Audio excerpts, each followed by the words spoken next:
Ladies and gentlemen, boys and girls, Chad here, Back to the Future podcast, bringing you a mail day. It's been a little while since I've shown you some of the cards that I picked up. I've got a collection here that has come from fans of our podcast, Back to the Future podcast, which you can find wherever you get your local podcast.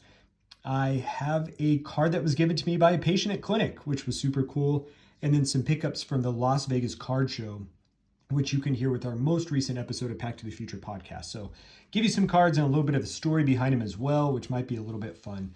So first of all, some mail from a listener. This is from Ranger Mike, fan of New York Rangers on Instagram. Hey guys, a little something for the Vegas Golden Knights PC. As we've talked about in previous episodes, we're based in Salt Lake City. We don't have a hockey team here, so we've kind of adopted the Golden Knights. So very cool. Thank you, Mike. What Mike sent us is a Mark Stone captain sticker. Look how good looking that card is.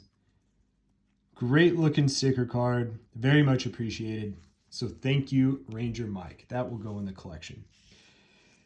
Next up, interesting card. A Ron Boone. Now, who is Ron Boone, you might ask? Not only was he a Kansas City Kings player, but was also a radio voice for the Utah Jazz for many years with Hot Rod Hundley. Utah Jazz, of course, local favorite team here. Ron Boone, I have listened to for years and years.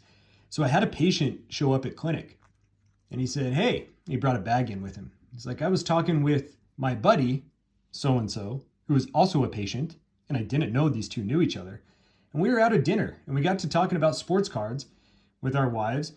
And he's like, yeah, my doc collects sports cards, which was me. And so they got to talk, and so he brought in some cards, which was super cool. He actually had a bag that contained a Dr. J, the Virginia Squires rookie card. He had a box of 1990 Skybox basketball and some other cards that he was just going to give to me.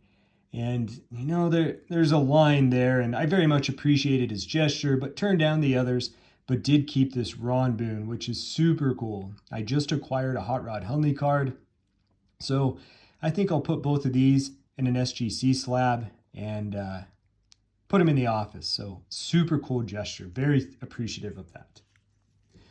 Next up, I don't like printing plates, but I got one.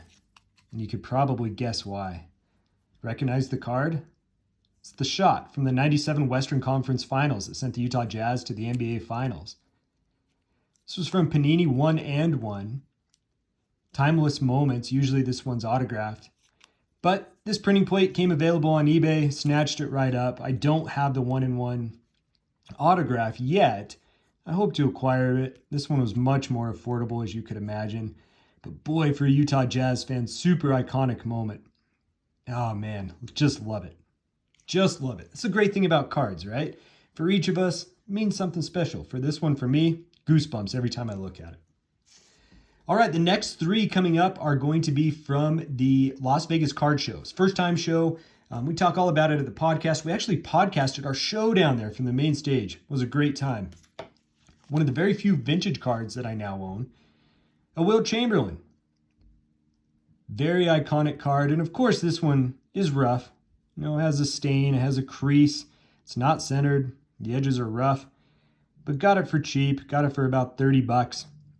The woman that I bought it from, I forget her shop's name, but she's got an interesting way to collect these. She collects, she acquires a nicer version of the card, and then she sells off the old one. So very fun card, very iconic Wilt.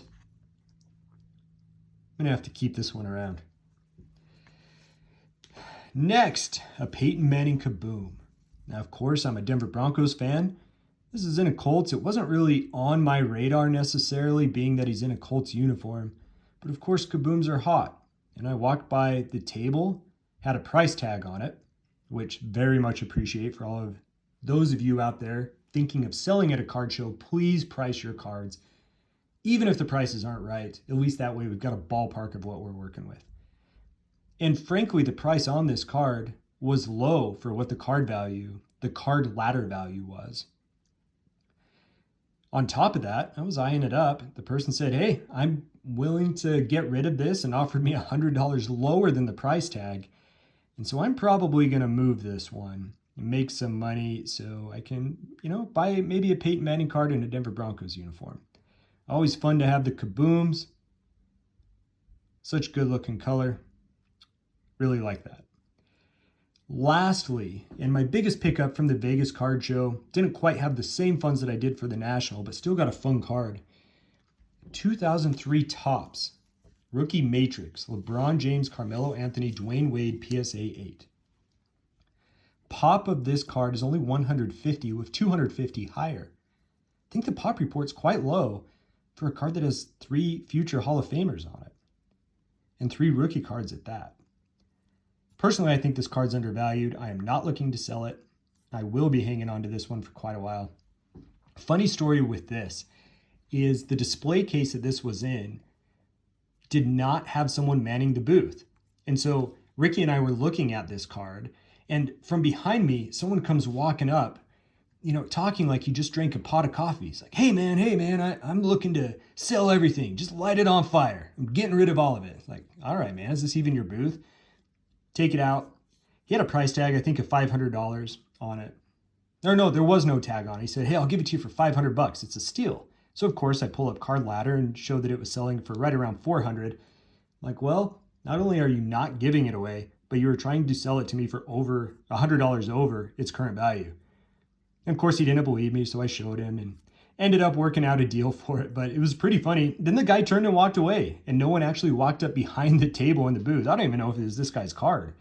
When we were doing our podcast later that day, I saw the guy just cruising around the show.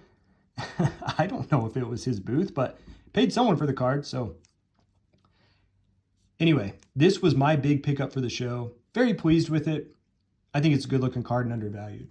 So there you have it, guys. Nice little pickups over the past week coming from a bunch of different places. If you enjoy hearing the kind of fun stories behind these, please let me know in the comments below.